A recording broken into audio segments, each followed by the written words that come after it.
Radio Rahim here with the WBO welterweight champion of the world, Timothy the Desert Storm Bradley. When I say that, do you feel that? You feel like the welterweight champion? Oh, absolutely. I do. I love when you say that, man. You know, it even sounds better when they say in steel, welterweight champion of the world. I love that. I love to hear that, man. Now, the last time we were here, do you remember the last time you were in this gym? Yeah, I remember. I was down here Marquez camp. No, the last Pacquiao training camp. Yeah, I came here. Exactly. You're about this far out from the fight. You were preparing to become the WBO welterweight champion, and you were already looking forward to the second fight, which we never thought would take this long. Talk to me about the difference between your mind state the last time you were here, facing Pacquiao for the title, and now being the champion facing Pacquiao, defending the title. Well, it's different. It's different now. Last 2 years, I went through a lot. I matured as a fighter, matured as a man, as a person. Everything that I went through, trials and tribulations, it's part of life. Only the strong survive. You got to be strong-willed. Got to have a strong mindset. That's what we have, and that's why we're here today. Had a great 2013. Beat the guy that knocked out Manny Pacquiao. Marquez had a war and a fight of the year with Ruslan Pavannikov, and now I'm back facing another one of the best, Manny Pacquiao, once again, man. And the quest goes on. So I'm a lot more mentally focused, a lot more ready with the media than it was in the first fight. The bright lights don't bother me anymore. This is my third pay-per-view, so I'm much more experienced, much more content with what's going on right now. You mentioned mental toughness. Nobody really gets to be welterweight champion in the position that you're in without being mentally tough.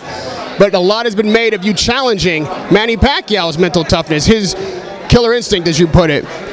What is it exactly that you've seen that makes you believe that Manny Pacquiao has lost his fire? Well, it's not what I've seen. It's what you say.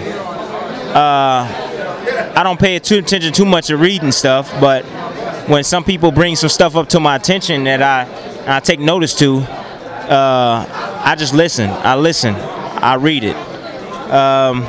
It's been many occasions where Freddie Roach has said it. It's nothing that I came up with. His own trainer has said it many a times that he's too compassionate.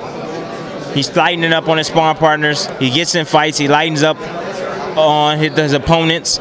Manny Pacquiao's even said it to me. Oh, I carried you in the first appearance. God told me not to knock you out. So, told you that? Yes, that's what he said to me.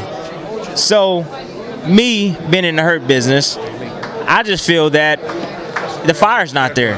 I feel that his ability is always there, man. He's Manny Pacquiao. He can still fight his butt off.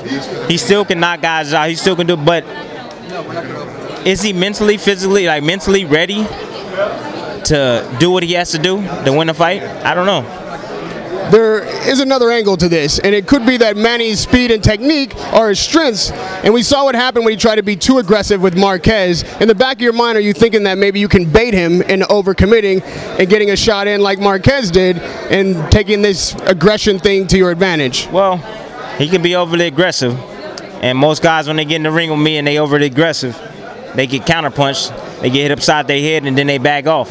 So we'll see. We'll see how long that aggression lasts when they get in there with me. And lastly, turning to you and your conditioning, obviously you didn't walk out of the last fight. You rolled out of the last fight in a wheelchair. You said it was because you were wearing no socks. Could that really be the only component to your foot injuries and the problems with you sustaining on your feet for the last fight? No socks, spongy ring, no foot support.